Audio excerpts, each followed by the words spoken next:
everybody. Hi, Grace. I'm so glad to see all of you today. Glad you're here. Thanks for being here.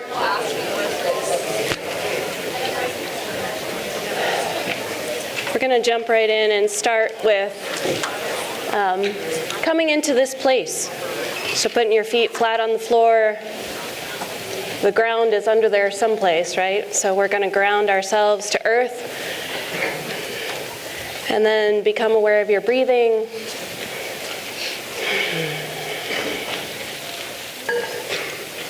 Gorgeous sunny days like this make me feel a little bit hyper.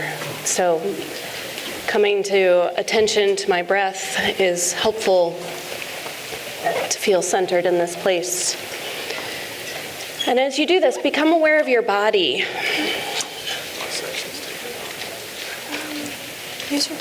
See if you can recognize that every molecule that makes up your body, my body, existed before it was part of you. Every water molecule in your blood came into your body in the form of something that you ate or something you drank. Picture yourself sipping on a cup of tea. And while it's in your cup, it is not your body. And then you drink. And now some of that water becomes part of your body, part of your blood. And even before that water was part of your tea, it existed for a long time in other places. That water in your cup has been rain and rivers and oceans and clouds as it moved through the water cycle over and over. And now that tea has become an essential part of you for a period of time. As you breathe in and out, recognize that every molecule in your body has been soil, stone, or sea. Your body is made entirely of elements that have been other things and will be other things again. You may experience a deep revelation that you are not separate or cut off from the rest of nature. So here we are today, together, as part of nature. A couple of announcements to get started. I did send these out. Somebody said that it would be helpful to have these as announcements coming to you so that you're not scrambling to take notes. So I sent them out in Canvas this morning. Blog Prompt 1, the extra credit blog, is available to you. You can find the link to it through the Canvas. Pages. There is a page dedicated to the BiSci blog where you can log into the blog. You have all been given access to that, and by Grace, our fabulous learning coordinator. And so if you have trouble with it, be sure to contact Grace. Her email is there on the page in Pages about the blog. So the blog prompt 1, admit ignorance and open to discovery. And then there are some additional prompts there if you choose to participate in this as part of your extra credit. You can review the syllabus about how these extra credit points work for the blog. It's just another way to engage with your classmates and with the material.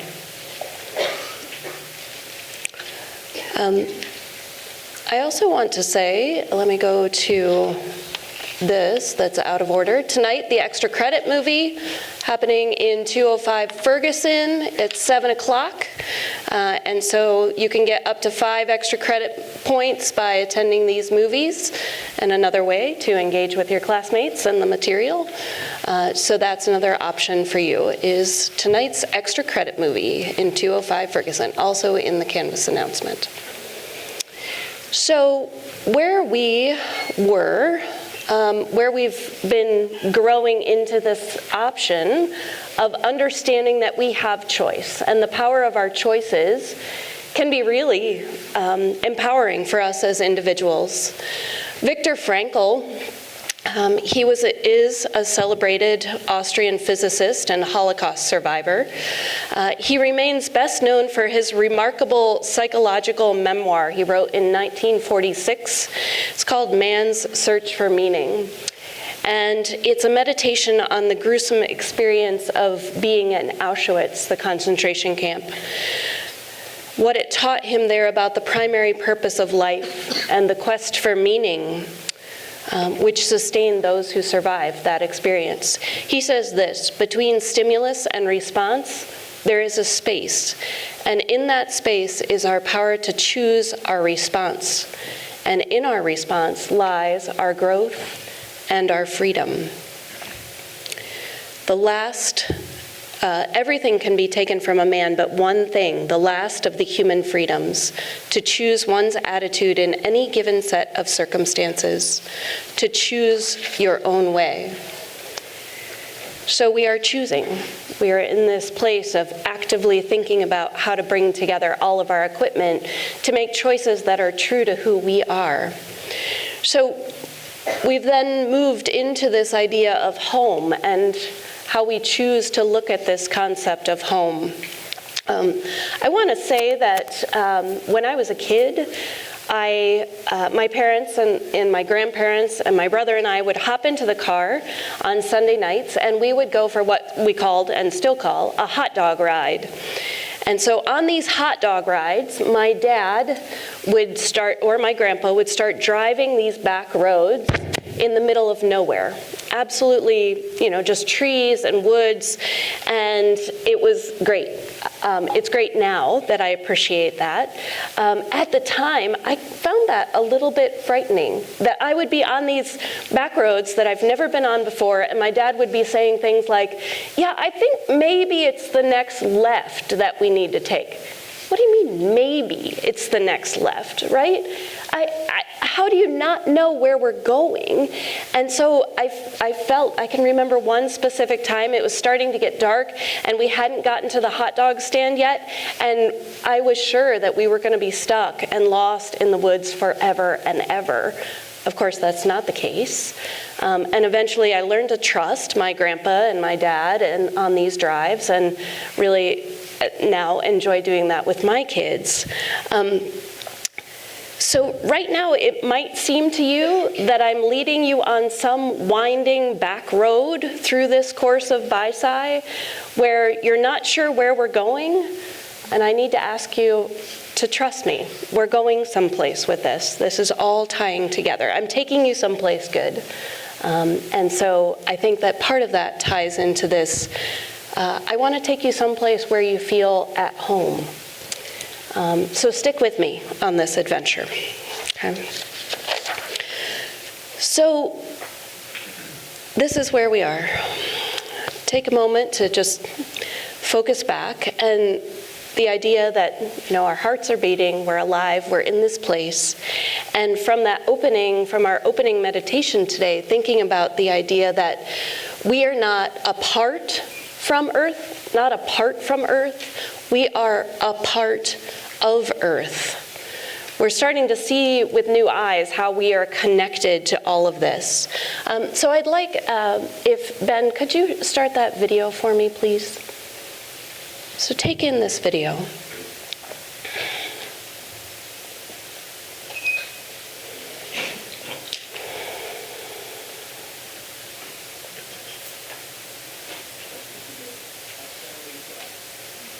About the universe. The most astounding fact is the knowledge that the atoms that comprise life on Earth, the atoms that make up the human body, are traceable to the crucibles that cooked light elements into heavy elements in their core under extreme temperatures and pressures. These stars, the high-mass ones among them, went unstable in their later years. They collapsed and then exploded, scattering their enriched guts across the galaxy. Guts made of carbon, nitrogen, oxygen. And and all the fundamental ingredients of life itself. These ingredients become part of gas clouds that condense, collapse, form the next generation of solar systems, stars with orbiting planets. And those planets now have the ingredients for life itself. So that when I look up at the night sky, and I know that, yes, we are part of this universe, we are in this universe, but perhaps more important than both of those facts is that the universe is in us.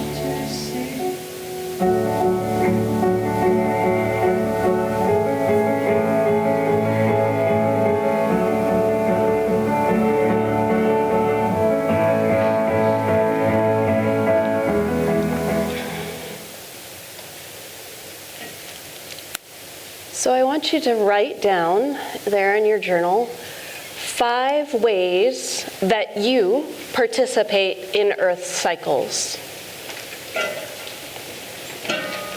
How are you a part of this place?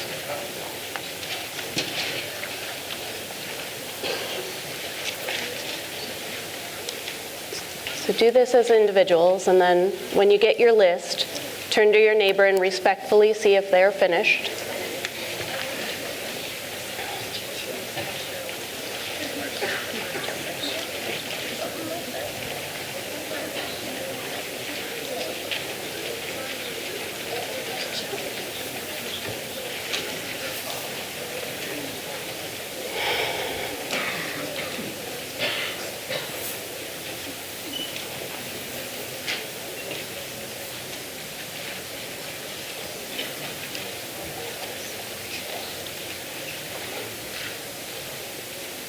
And then once you and your neighbor, your conversation partner, have finished, you can turn to each other and compare your lists.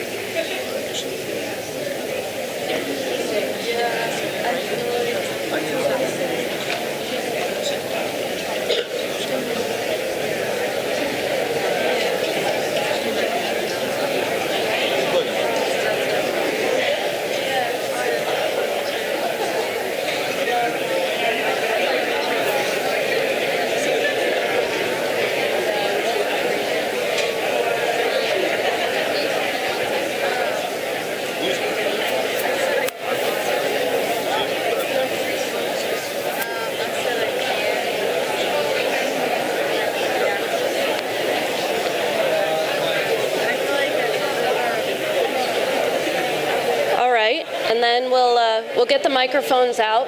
I want to hear what's on your list.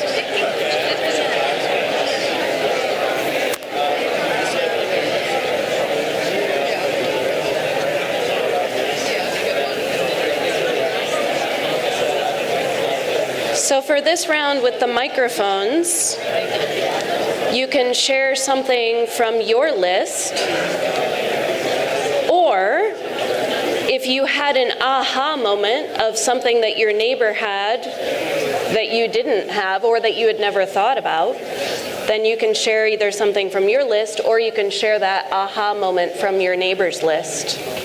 So, what do you have? How do we participate in Earth's cycles?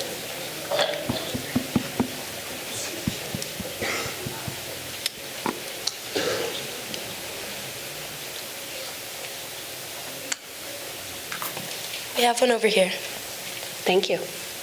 My partner had a really good one, and she said that when we die, we decompose and give back to the earth with our bodies. Yep. So part of the nutrient cycle in that way. Yeah. What else?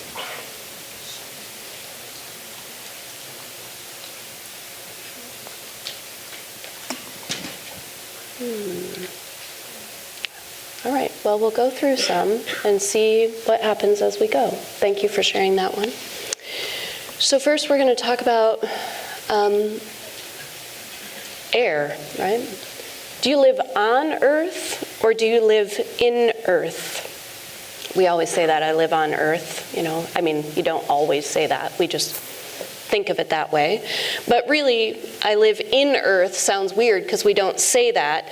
But in reality, our atmosphere keeps us here. And if it wasn't for our atmosphere, we wouldn't be here. So we are living, technically, in Earth. It's Earth up there, too. The words that we use do affect our connections and how we think about things. The Earth is spinning in an easterly direction at about 1,000 miles per hour. And we are completely unaware of the fact that that's happening. The thickness of our atmosphere is about 60 miles. It's that thin blue band between the surface of Earth and the blackness of space. Gravity holds the atmosphere to the planet, right? It's that eros, it's that connection. It's the way that the attraction between bodies, right? And so if it was, we are completely relying on our atmosphere. So it's important that we think about living in Earth.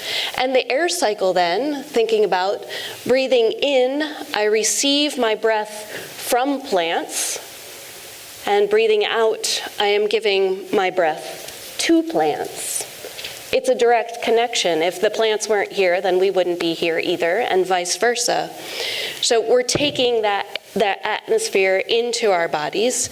And so those supernovas that we talked about on Monday, that's where the oxygen came from that we need to survive. And we must inhale that oxygen to use it in our bodies. And we all know this. And what you exhale is carbon dioxide. And that's what plants need to breathe in. So we are in this constant cycle with plants, the in and the out. How much oxygen does a tree produce? It's generally accepted that one mature tree provides enough oxygen for 2 people. So it's pretty cool. There's a very direct connection for us. And so on a day like today, I'm sure that some of you are in agreement. This kind of day makes me feel a little bit hyped up, like I said. The sun is shining and you get to spend time outside. It's cool and brisk, but that sunshine and that blue sky. So there's a range of health benefits to getting fresh air. It can help you de-stress and improve your physical and mental well-being. Fresh air is important for your digestive system. Fresh air increases that flow of oxygen that you need to digest food more effectively. So this particularly helps fresh air if you're trying to lose weight or trying to just feel healthier. Fresh air helps improve your blood pressure and your heart rate. So staying away from polluted environments, obviously, and the busy traffic places or places that are high concentrations of chemicals, because then your body has to work harder to get the oxygen that it needs. So the fresh air is important. Fresh air helps you to feel happier.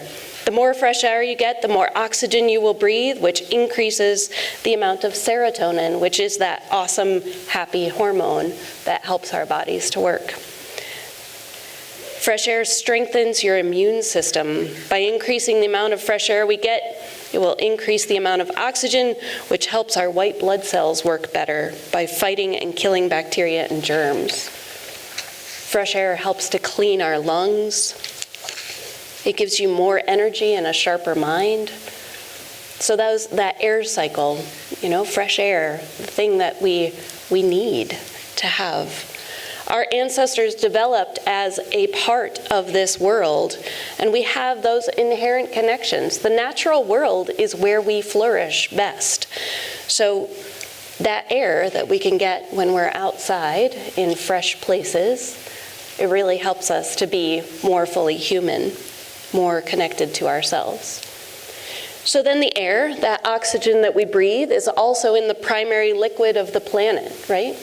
The water cycle. And just like, Neil deGrasse Tyson just said, that Big Bang is in you, right? 75, we're somewhere between 70 and 75% water.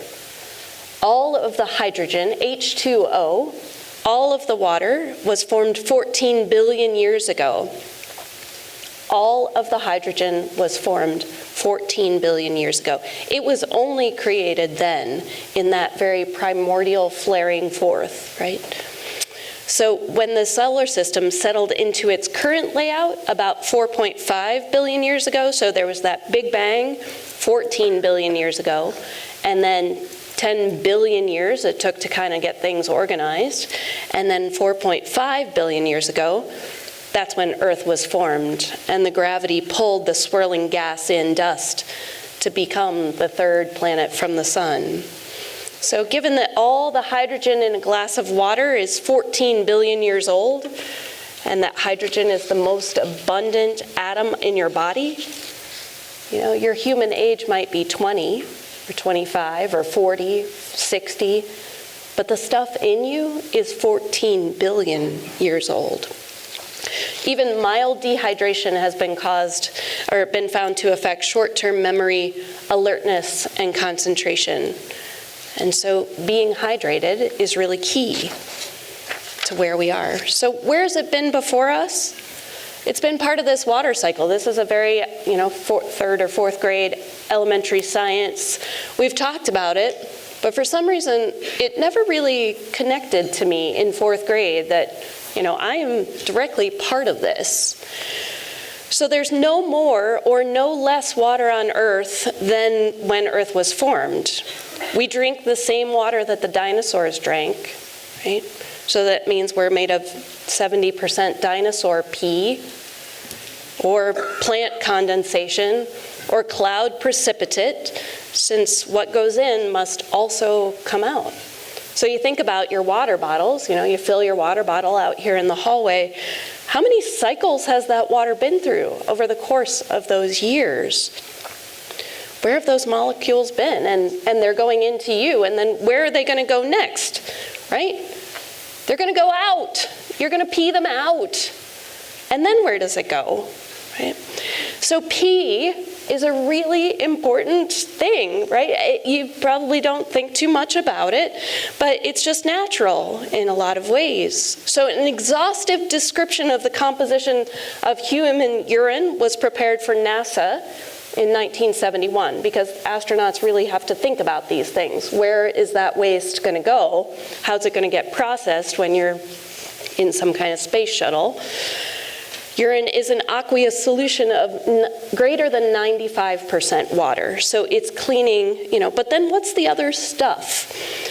Urea, it's your body's way of getting rid of excess nitrogen. Chloride, sodium, which is salt, potassium, creatinine, which is a byproduct of the proteins that we digest.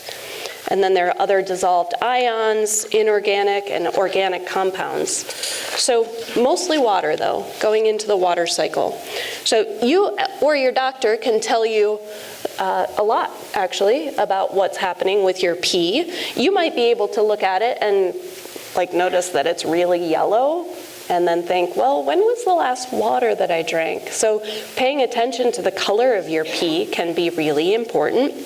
But if a doctor does a urinalysis, that's how they do pregnancy tests. The doctor can use it to diagnose or keep an eye on several health conditions like diabetes, vasculitis. So it's also true that other people around the world have other views of what pee can do. Urine therapy. This is something that either drinking or local application of human or animal urine for medicinal purposes have been used for millennia, right? Long, long time. So there are people in the world that still believe that the immune defense agents in urine may help cure a number of diseases and afflictions. This has yet to be scientifically proven, but it has been done and is still happening around the world today. So pee. Admit ignorance and open to discovery. There's lots of possibilities. So what other waters do we have, right? Other parts of the water cycle that we are participating in. What are your associations with sweat? Somebody shout it out. How do you feel about sweat? Gross. What else? It's cool.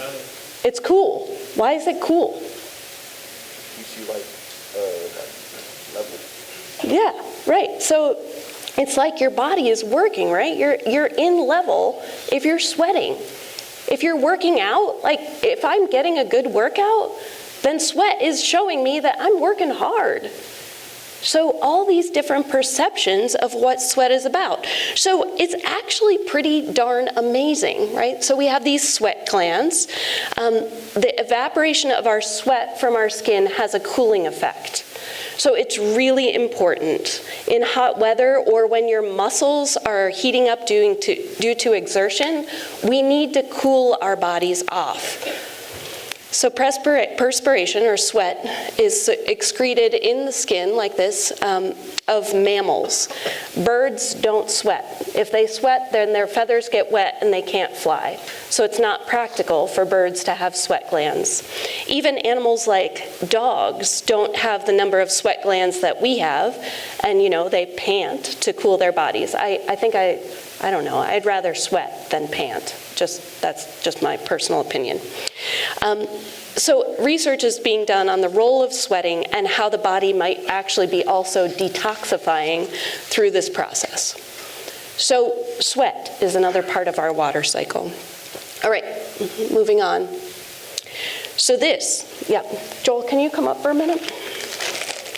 Maybe you want to come up. I don't know if people can see you if you sit or stand right here.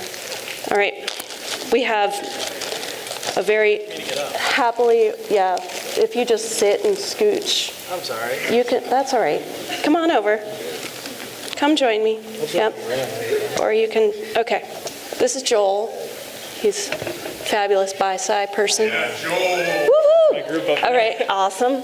All right, so what Joel's going to do is he's going to put some saliva into this vial, right? Thank you. Think about chocolate chip cookies from your mom. Awesome. All right, so spit, versus saliva. What's the difference? So you like that image? Yeah, that's Joel as a baby. No, I'm just kidding. So what's the difference? Spit versus saliva, right?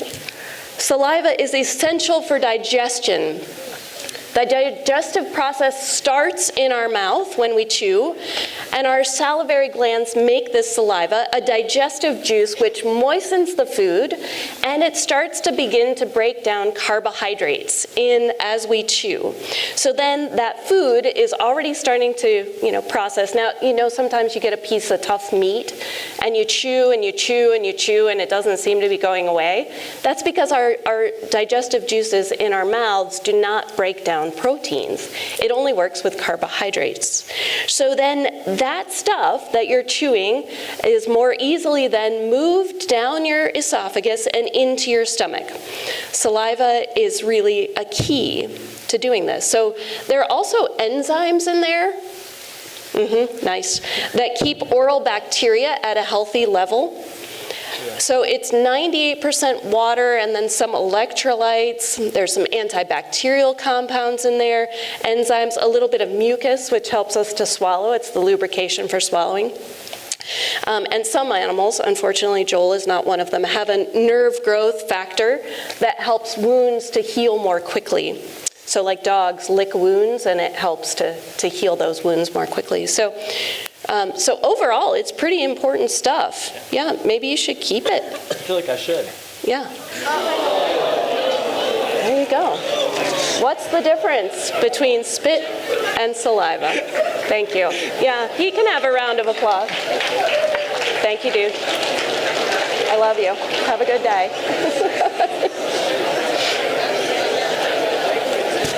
Thank you.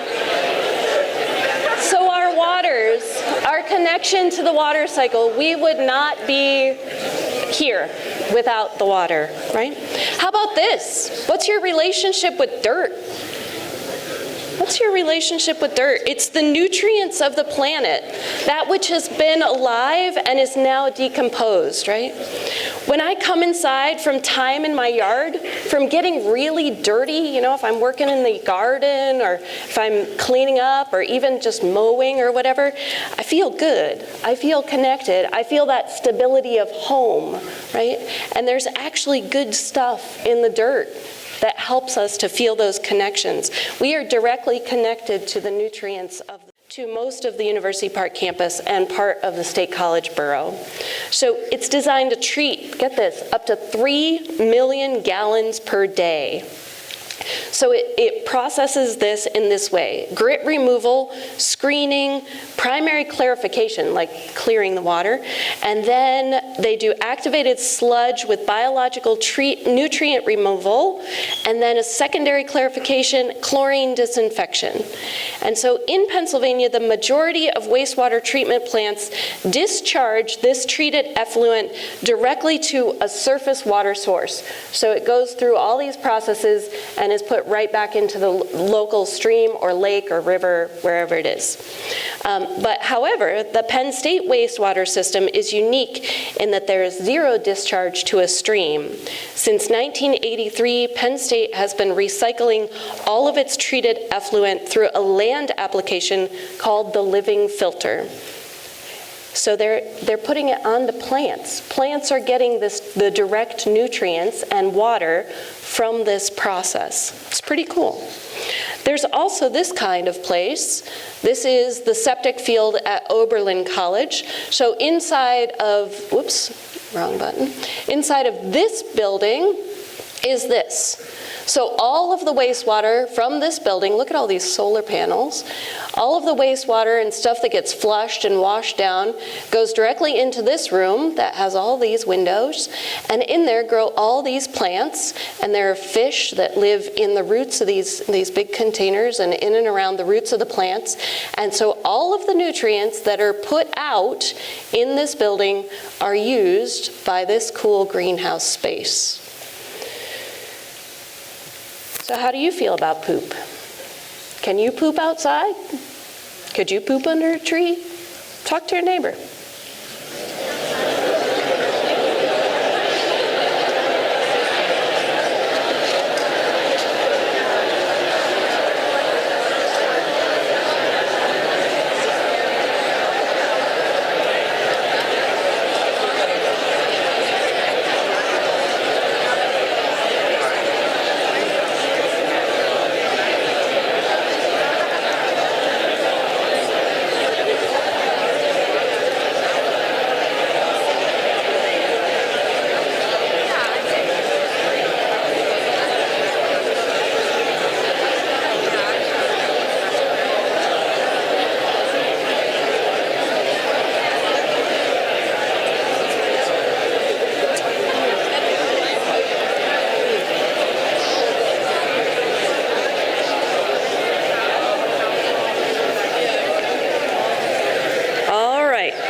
So that might be a good lab discussion for later this week.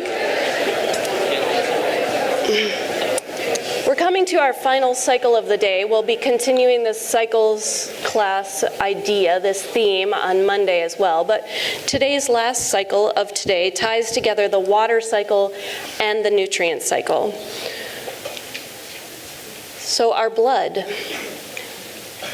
is made in the marrow of our bones. Blood is constantly dying and renewing. Bone marrow produces 2 million red blood cells every second. Every second. It's so crazy that all of this is going on and we don't think at all about it. Right? Daily, the blood's 30 trillion red cells do a full circuit of the body, traveling about 12,000 miles. 12,000 miles inside of our bodies. So this is why poop is brown. It's because if you have a good supply of iron in your blood, then that makes the iron which obviously is one of those heavy metals that Neil deGrasse Tyson talks about. And then as we poop, our poop is brown because of the iron, because of the dead red blood cells that are getting cleared out and then replaced. It's part of our natural being, right? It's part of our cycle. So special cells help absorb nutrients across the intestinal lining into your bloodstream. Your blood carries simple sugars and amino acids and glycol and vitamins and salts to the liver, and your liver stores and processes and then delivers those nutrients through your blood to the rest of the body when it's needed. So the blood does so much for us, right? It carries water and hormones and warmth and nutrients and oxygen to all of our cells, as well as carrying waste products away.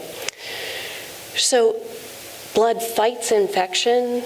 It clots when we get a cut. It repels foreign invaders. So there is so much to know and so much that's happening in our blood. And then there's also, of course, so much that can be gained by knowing what's going on in our bodies. In some cultures, blood is extremely sacred, and in other cultures, potentially like for some of us, for me, there's more of a separation. There's not that sacred feeling about blood.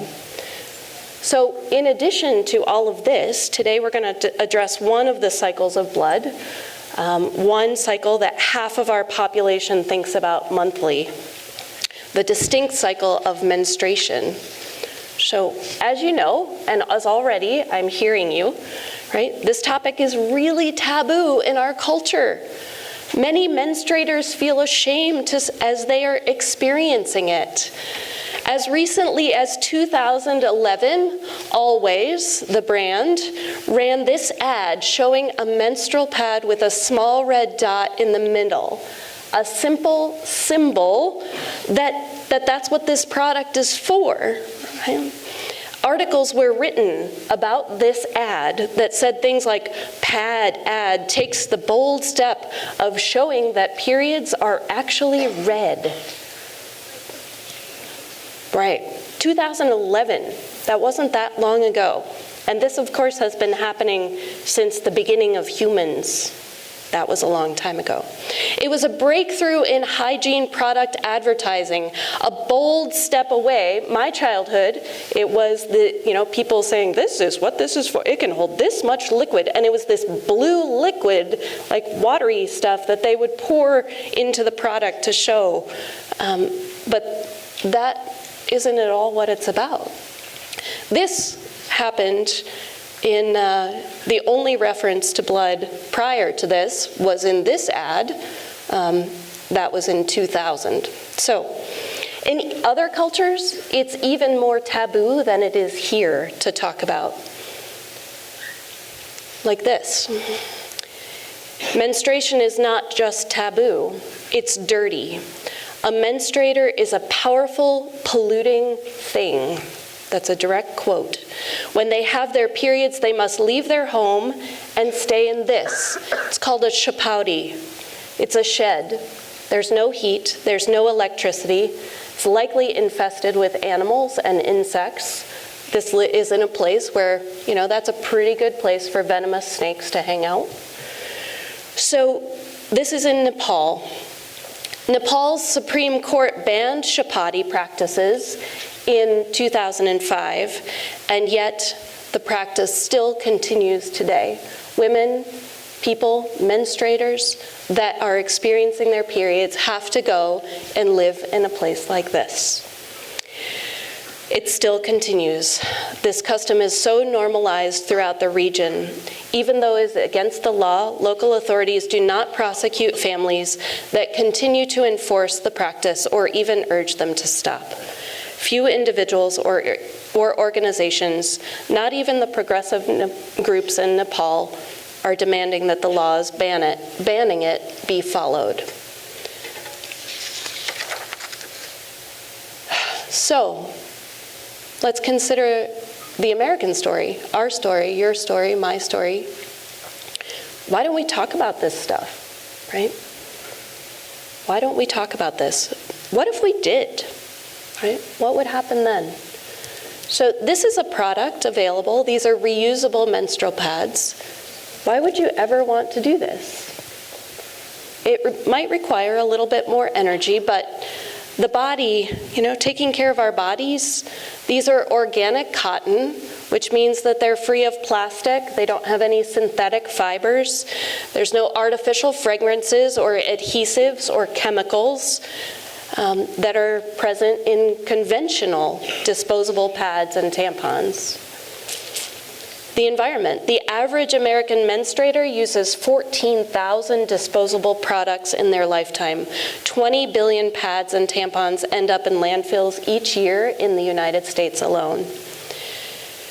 The average American menstruator spends about $3,000 over the course of their lifetime. And these are pretty beautiful, right? They're lovingly handmade to bring beauty to this experience. There's another way to look at it, too. These are the Dagara people in West Africa. They celebrate this time. It's a sacred time.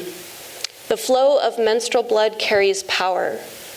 The mooning human, they call it mooning because it happens every 28 days, the same as the full moon cycle. The mooning human has special energy and great ability to heal and to see deeply into things. In my village, people seek help from such a woman, and they treat her with great respect. The book called The Spirit of Intimacy. So there's another way that we could look at all of these things. So in today's class, I pose these questions to you. All of these cycles are about our connection to Earth. How could that sort of thinking change you? And how could that sort of thinking change our culture? Air and water and nutrients, the cycles that we're part of, what happens if we're open with what's happening with our bodies. There's something really respectful about that. So I'd like you to talk to your neighbor, and then we're going to get the microphones out around these questions.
Coming up for you. I'd love to hear some other teachers, other voices in the room. Hey, Jen. Yes. Where are you? Hi, I'm in the back. Oh, great. Thank you. My name's Molly, and I was talking with my partner over here, and we were just talking about how like the menstrual cycle can be like a spiritual thing in some religions and some cultures and stuff like that. And like obviously in America, like we're so against church versus state and stuff like that, and we keep that separated, which is great. I'm not going to judge other cultures and other countries for stuff like that, but I just think that like in America we still have this separation where it's like even women don't know like the full extent of their bodies, and like it wasn't until like I was in a relationship that I even knew what Plan B does to you.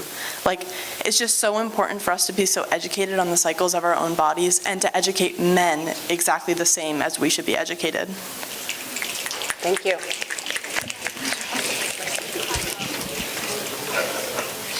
I have another one. Okay, great. Thanks, Melissa. Hey, it's Brendan, Jen. Hi, Brendan. Talking about dirt for a minute. Yeah. I love dirt. Sitting in dirt, touching dirt. Dirt is great. I think if you go outside and you're conscious of what is around you and being aware of all the cycles, life cycles, water cycles, that sort of thing, that's a step in the right direction to be more conscious about our climate and our environment. So That's beautiful. I just love dirt. I know.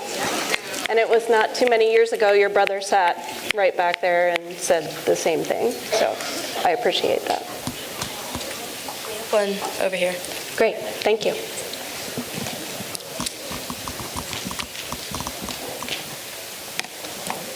Hi, my name is Sophie, and me and my partner, we were just talking about like specifically like the menstruation cycle and how like it was really cool like when you said about like the moon and like how it's 20 days, and like I never even thought about that, but I feel like thinking more about it can like really empower you and like seeing it in a new light, because it's like it's something so many people go through, and it's like it shouldn't be something to be ashamed of, it should be empowering. Thank you. Thanks, Sophie. Jen, I have one right here. Great, thanks, Alexis. So I was also thinking about like menstruation, and I appreciate using inclusive language by saying menstruators, because not everyone who menstruates is a woman. Yep.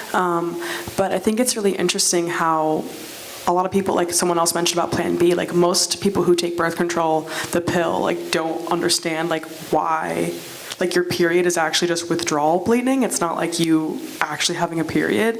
And people find period blood gross when it's actually sterile. When you have a period, all that blood and material was meant to support a life, and your body's basically mad at you for not creating a life. Yep. I think our society's view of menstruation and menstrual blood is very like from a place of it being taboo and gross, and like, you know, there's like a whole rhetoric around like period sex, and like that's like gross, or like men don't want to interact with people on their periods. And it's very interesting because half our society, and people are laughing right now while I'm talking about it, and it's like, Well, it's tense. Right? yeah, and like half the world does this. Exactly. Like, yeah, I know. it's just really interesting, like hearing the reactions while I'm talking during your conversation, that people just are, it's so like inundated them to be Yep. like grossed out by it. Yep. Yeah. There could also be people commenting that agree with you too. So, yeah. I have one up here, Jen. Okay. Thank you. Which side are you on? Up here. So just responding to like what you just said, like I feel like all that information like is on Google, and like I've heard like a lot of people say like, oh, I didn't know about this, but like, is that like, I don't know, I feel like that's a little bit of personal accountability and just like kind It's of choice. finding out about your own body. Yeah, it is a choice to like be informed about your own body or not. So like, I don't know if that's like on men to like, I don't know, Molly, you said that earlier, but I don't know if that's the fault I of think men. it's really choice for everybody, right? And so in this conversation, I don't want to point out men or, you know, any particular gender, but I think that just being aware of what's happening, and that comes to my final point. It's thinking about your thinking, right? All of this is for your consideration. It's the metacognition, thinking about your thinking. Understanding why each of us believes the way that we do is the whole point. And remembering that you have choice about that. It can be so empowering. Being curious about yourself and other people. Hey, maybe that nature extra credit point, maybe it's about you. Something about your body. Something about our cycles. So with that, I hope that you have a beautiful day. Thank you.